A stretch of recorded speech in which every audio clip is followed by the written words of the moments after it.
Pero wag mo akong ginaganyan. Kahit gaano ka pa kataas, wala akong pakialam sa ranggo mo. Diba? Wala akong pakialam sa ranggo mo. Kahit ano ka pa, kahit general ka pa. Kahit ikaw pa ang hepe ng PNP, kahit ikaw pa yung pinakamataas sa buong mundo, sabi ko na nga ba, kapag kinupal-kupal mo ako at ay napakan mo yung dignidad ko, magkamatayan na tayo. Diba? Yun yung prinsipyo na pinaglalaban ko, mga kasama. Yan yung tinatawag na prinsipyo. Hindi yan mabibili ng pera kahit anong magkano mang pera yan. Tandaan nyo lagi na yung prinsipyo lang yung kaya mong ipaglaban sa buong buhay mo. Hindi pwedeng bilhin ng kahit magkano yun. Nagpulis tayo, hindi dahil lang sa pera. Tandaan nyo yan. Nung nag-a-apply tayo ng pulis, ang dami nating pinagdaanan. Ang dami nating pagsubok para lang makapasok. Diba? Tapos ngayon na may pagsubok sa atin, ibebenta nyo yung prinsipyo nyo. Kaya tayo nagpulis kasi gusto natin maayos. Pero ngayon, dahil hindi na maayos yung mga bagay-bagay, hindi na po pwede. Alangan naman na magpupulis ka pa kung hindi na maayos. Anong kwenta mong pulis ka dyan kung hindi mo na maayos yung problema sa bansa? Diba? Alangan naman na magbulag-bulagan ka na lang dyan para lang sa 29,000? Anong kwenta mong pulis, di ba? Lang ako pero hindi mo ko pwedeng utusan ng mali. Kahit sino ka pa. Kahit ikaw pang presidente, sabihin ko na nga sa'yo, kahit si Bongbong Marcos pang mag-utos sa akin ng mali, hindi ako susunod sa kanya kahit tanggalin niya akong pulis. Di ba? Ba't ako susunod sa kanya? Sino ba siya? Siya ba ang boss ko? Hindi ko siya boss. Ang boss ko, yung nagpapasahod sa akin. Sino bang nagpapasahod sa akin? Mga Pilipino. Di ba? Mga Pilipino ang nagpapasahod sa akin. Ba't ako susunod sa presidente? Ano ba siya? Presidente lang siya. Di ba? Ako, pulis ako. Pwede ko siyang arestuhin pagka wala siya sa serbisyo. Pagka wala siya sa pwesto niya. Di ba? Kung walang pulis sa Pilipinas, sino na lang mag-aaresto sa mga tiwaling opisyal na yan?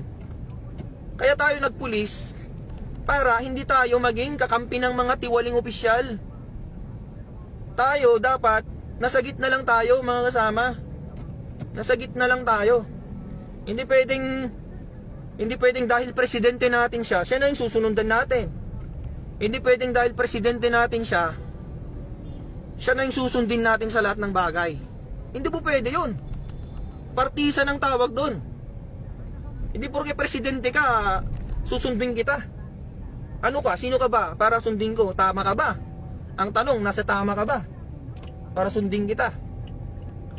Di ba? Sabi ko nga ulit sa inyo, kahit presidente ka pa ng Pilipinas, kung mali yung utos mo sa akin, hindi kita susundin. Sino ka ba para sundin ko? Di ba? Pakinggan mo tong sasabihin ko, sir. Isa akong pulis ng Pilipinas, pero hindi ako sang-ayon sa ginagawa mo, sir. Di ba? Hindi ako sang-ayon sa'yo. Kahit ano pang sabihin mo, sir, hindi ako susunod sa'yo. Kasi hindi mo naman ako pulis Bakit pulis mo ba ako? Pinapasahuran mo ba ako, sir? Hindi. Ang totoong may-ari sa profesyon ko, ang totoong nagpapasahod sa akin ay mga Pilipino, hindi ikaw. Presidente ka lang ng Pilipinas, pati nga ikaw, pinapasahuran namin Sumasahod ka dahil sa pera ng Pilipino.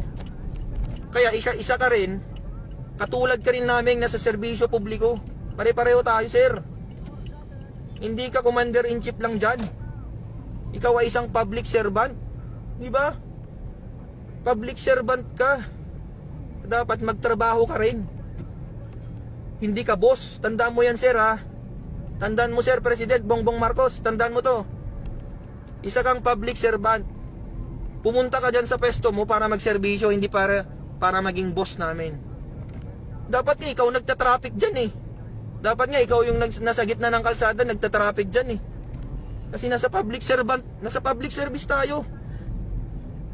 Hindi pwede yung presidente ka, dyan ka, nagiging boss ka dyan. Ano ka? Diba? Dapat leader ang tawag sa'yo. Hindi ka dapat nagiging boss dyan. Sino pa yung mga opisyal ng PNP dyan? Dapat kayo ngayon nasa gitna ng kalsada, dapat kayo yung leader. Hindi kayo boss dyan na parang hari kayo dyan na nakaupo sa napakagandang upuan para mag-utos-utos lang. Dapat leader kayo eh. Dapat kayong nangunguna sa serbisyo. Hindi yung nag-uutos-utos lang kayo dyan.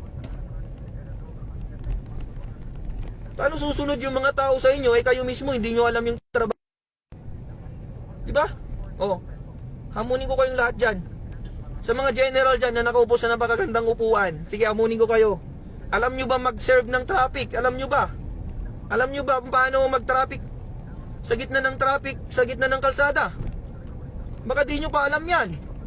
General kayong tinuringan. Di nyo pa alam ang warrant of arrest. Putik. Warrant of arrest lang, di mo alam. Alam mo yung warrant of arrest? Pwede ka daw mag-aresto kahit walang warrant of arrest. Putik, ano yun? Pwede na lang pala akong magdampot dyan kahit sino. Bawal yun, nasa constitution yun, mga kasama. Bawal na bawal mag-aresto nang walang warrant of arrest. Pero kung meron namang preliminary investigation yung kaso, kung meron namang preliminary investigation, kailangan ipakita mo yung warrant of arrest. Parang yung nangyari kay Rodrigo Duterte. May nangyaring preliminary investigation, mga kasama. May nangyaring investigasyon. Tapos sasabihin nila, arestuhin kita kahit walang warrant of arrest. Pwede ba yun? Hindi po pwede yun, mga kasama. Kailangan ipakita mo muna yung warrant of arrest bago mo siya arestuhin. Bakit? Si Duterte ba tatakas ba yun kapag sinabihan mong may warrant of arrest siya? Di naman tatakas yun eh, tsaka hindi naman manlalaban yun eh. Prosecutor kaya yun, alam niya yung batas yun. Pero anong ginawa nyo sa kanya? Anong ginawa nyo sa kanya?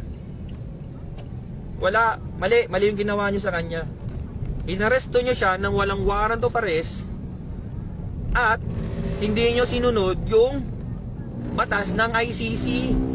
Ang sabi sa ICC, pagkatapos nyo maaresto yung isang tao, dapat dalhin nyo siya sa competent judicial authority, mga kasama. Competent judicial authority. Pero anong sabi ng administrasyon? Anong sabi ng administrasyon regarding that? Ang sabi nila, competent authority daw yung competent judicial authority daw yung DOJ na nandun. Putik na yan. Anong klaseng pag-iisip yan, mga kasama? Paano naging competent judicial authority yung DOJ? Ang DOJ, mga kasama, is considered as quasi-judicial. Quasi-judicial lang siya. Hindi siya fully competent judicial authority. Bakit? Korte ba ang DOJ? Korte ba ang DOJ? Siyempre hindi. Department of Justice is not a court. Ang sinasabi ng ICC, pagkatapos nyo mahuli si Duterte, dapat dalhin nyo sa competent judicial authority. Ano yung competent judicial authority na yan? In short, ang tawag dyan ay korte. Kahit anong korte sa Pilipinas, pwede. Pero anong ginawa? Dinala saan? Villamor Air Base, mga kasama. Bakit? Korte ba yun? Siyempre hindi korte yun. Walang judge dun eh. Sino magsasabi na tama o mali yung pagka-aresto niya kung walang judge? Siyempre kailangan mo ng judge para pero hindi nyo maloloko ang mga Pilipino.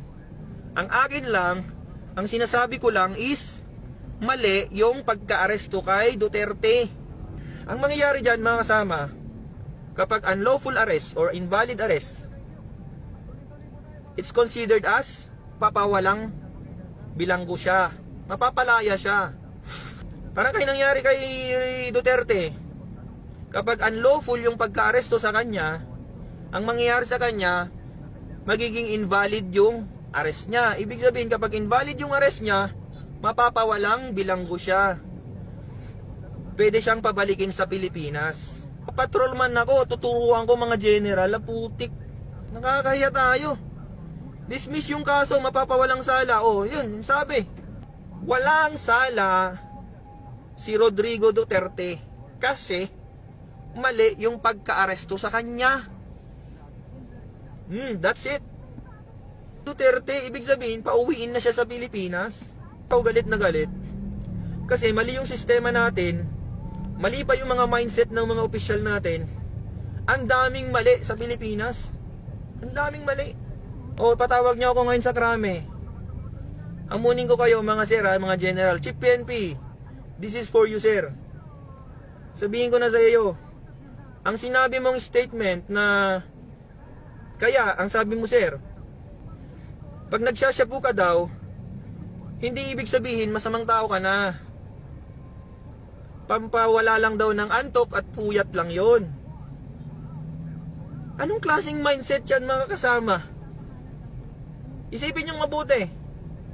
Pag nagsashabu ka daw, sabi ng hepe ng Chief PNP, ang sabi ng Chief PNP namin,